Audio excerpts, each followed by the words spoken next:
The following is a production of Neural Network Media and is completely AI generated. It is intended for entertainment and educational purposes only.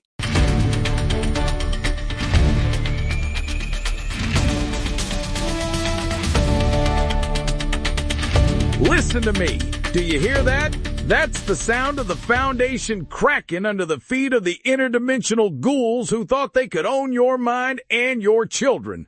It's Thursday, March 5th, 2026, and I am Ray the Hammer Miller, the man the globalists want to silence, but they can't because I've got the documents. Right.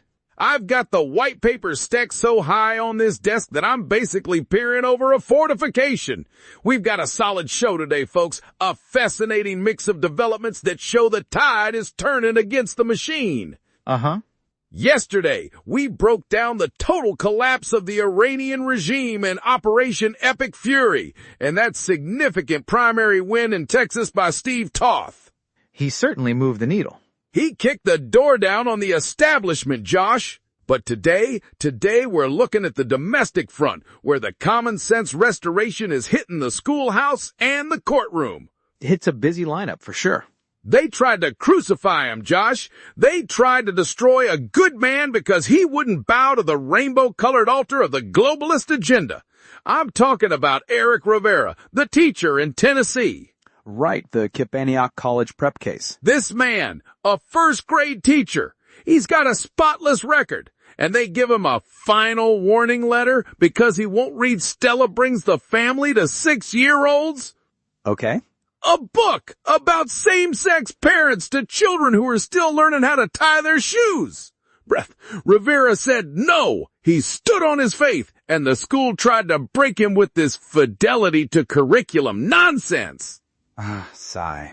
But then First Liberty Institute steps in, bless them, and they bring the hammer down. As of yesterday, according to the Blaze and Breitbart, his record is cleared. It's a significant victory for the First Amendment, right? It's a win for the human spirit. And get this, the school had to establish a new policy. Now any teacher can ask a colleague to read materials that violate their religious conscience. They don't want you to know that the state doesn't own your soul. Well, let's look at the legal framework, because as a Harvard Law grad, I can tell you that fidelity to curriculum is a real standard, but it's not an absolute one. It's a leash, Josh! Hypothetically, if the state has a compelling interest in a standardized education, they still can't use that as a cudgel to force compelled speech. My wife, who's a doctor, always says you can't force a treatment on someone who doesn't consent, and you certainly can't force a worldview on a teacher in violation of his deeply held beliefs. Ha! Your wife is right. It's the opt-out revolution. Exactly, and the Supreme Court is actually looking at this. Parents are pushing back across the country. We're seeing it in The Guardian and Ed Week. This movement to shield kids from ideological overreach is becoming the dominant story of 2026. Because it's a war for the future. They want to disconnect the child from the parent and connect them to the hive mind. I've been saying it. If you aren't reading the white papers on the social emotional learning modules, you're flying blind. Right. That's why you need the Super Male Vitality Bone Broth to keep your brain sharp enough to see the snakes in the grass. Okay, gang, let's pivot to the legal sovereignty of the country because the Supreme Court just handed down a unanimous decision that is a masterclass in judicial restraint. Folks, this is Urias Orellana versus Bondi. Oh, I like the sound of a unanimous hammer. It was 9-0, Ray. Even Justice Ketanji Jackson signed on to this. The court basically told the federal appeals courts that they have to stop playing super immigration judge. Is that right? Yes, they held that higher courts must use the substantial evidence standard. This means if an immigration judge or the Board of Immigration Appeals determines a person doesn't qualify for asylum because their story of persecution is incredible, the appeals court can't just second-guess it.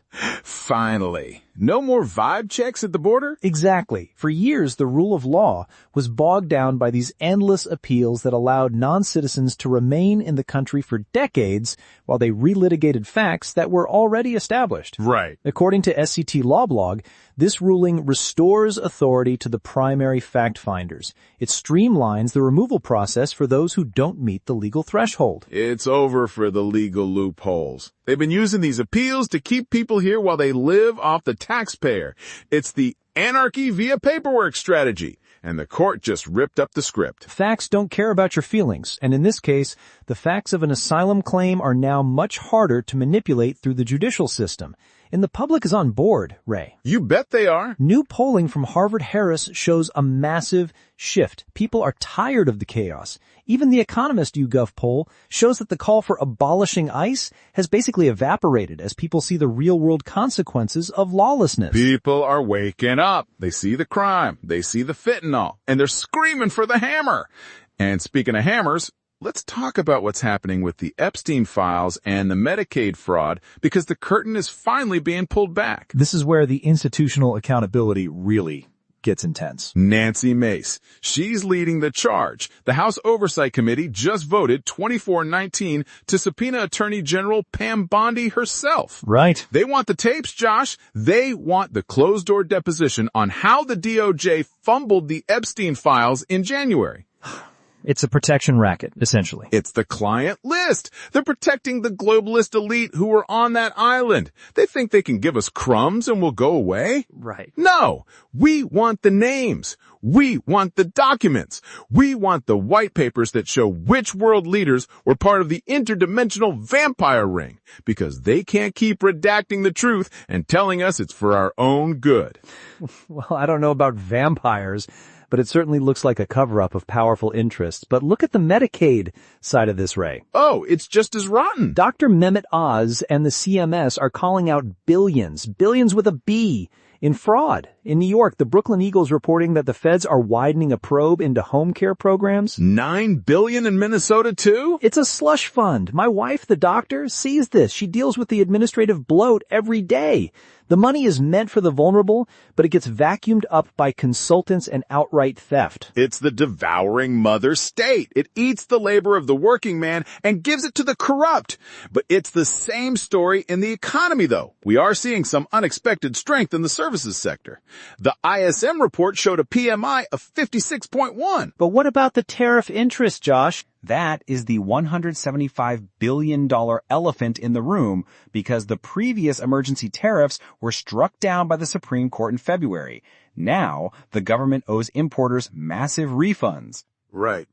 According to the Cato Institute, we're looking at $700 million per month in interest payments alone until those refunds are settled. That's our money. They're paying interest to globalist corporations because the government couldn't follow the law. Exactly. But the administration is moving to a more stable 10% global tariff under Section 122 of the Trade Act of 1974. They're trying to move toward a production economy without the legal volatility. Good. And let's talk about the tech giants finally paying their own bills. The Rate Protection Pledge. This is actually quite fascinating from a policy perspective. I'll believe it when I see it. Well, Microsoft, Google, and Meta signed it at the White House. They've pledged to cover the electricity costs for their massive AI data centers. Right. This protects the average residential ratepayer from seeing their utility bills double just because some server farm in Virginia needs enough juice to power a medium-sized city. Finally, let the silicon gods pay their own way. I don't want my listeners subsidizing the AI that's trying to replace them. Before we get into the South American strikes, Ray, we need to address something important for the folks listening. You mean the people who keep the lights on? Exactly. Real independence isn't free. This entire network, from this show to our flagship, the Neural Daily, exists because one man, Eric Christensen, decided to build it himself. He didn't ask for a government grant. He didn't wait for a venture capital firm with an ESG agenda to give him permission. He invested his own capital and technical expertise to architect a media platform that respects your intelligence. Build the wall of truth. If you value that kind of meritocratic building, Back it up. Don't limit yourself just to the politics. Get the full strategic picture by subscribing to the Neural Daily and the rest of the network. Support the builder and you support the mission. Support Eric. He's a warrior. He's out there in the digital trenches while the rest of the media is sipping lattes and lying to your face. And speaking of the trenches, Ray, tell the folks about what's happening in Ecuador because this is a significant shift in national defense. We're striking back, Josh. U.S. Southern Command and the Ecuadorian military just launched joint strikes against the narco-terrorist cartels. Uh-huh. This is flexible realism in action. No more nation building in the desert. We're taking the fight to the Comandos de la Frontera. Right. Southcom released the footage. Helicopter raids, special forces, they're hitting the people who control the global cocaine flow. It's a pragmatic move. It's about sovereignty. 70% of the world's cocaine moves through those ports.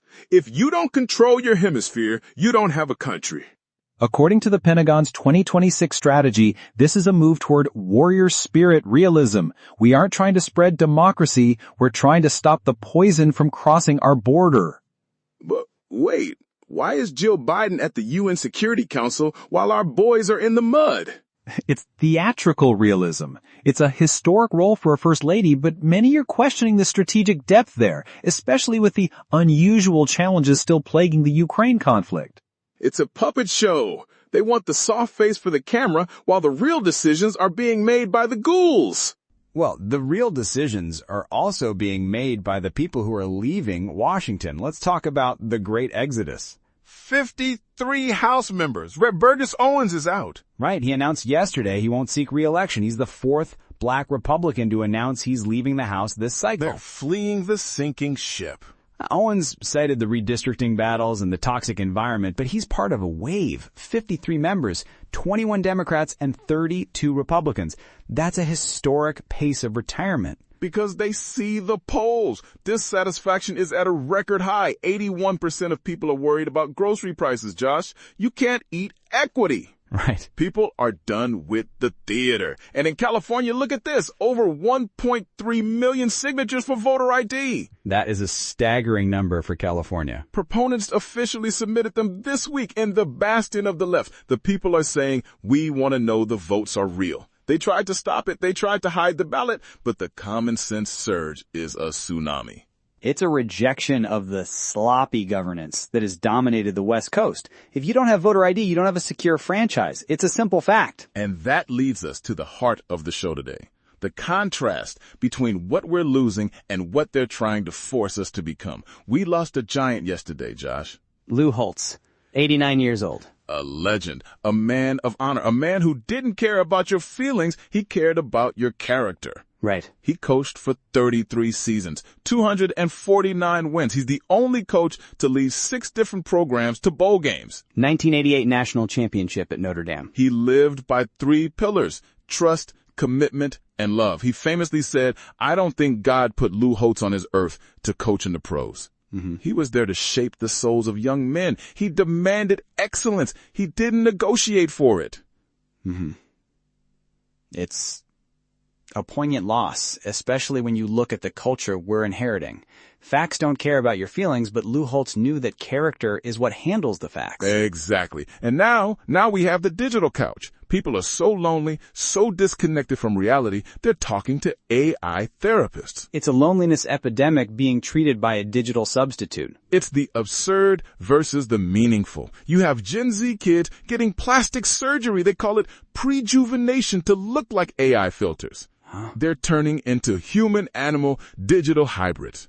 They don't want to be human anymore because being human like Lou Holtz is hard. Right. It requires grit.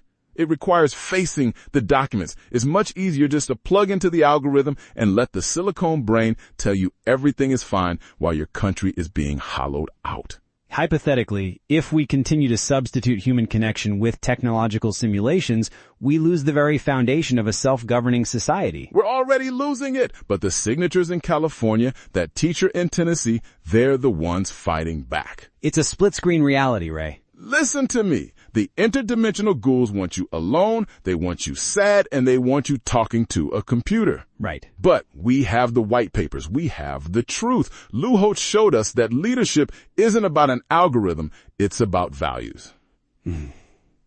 Well, we've covered the ground today. From the Schoolhouse to the Supreme Court, the trend is clear. People are opting out of the madness. They're kicking the door down. Get the bone broth, folks. Stay sharp. The ghouls are on the run, and we aren't stopping until the client list is public. We'll be back tomorrow with more data and less theatrical realism. My wife, the doctor, says the best cure for a crazy world is a heavy dose of the truth. We are the truth. Stay tuned. See you tomorrow, gang. The document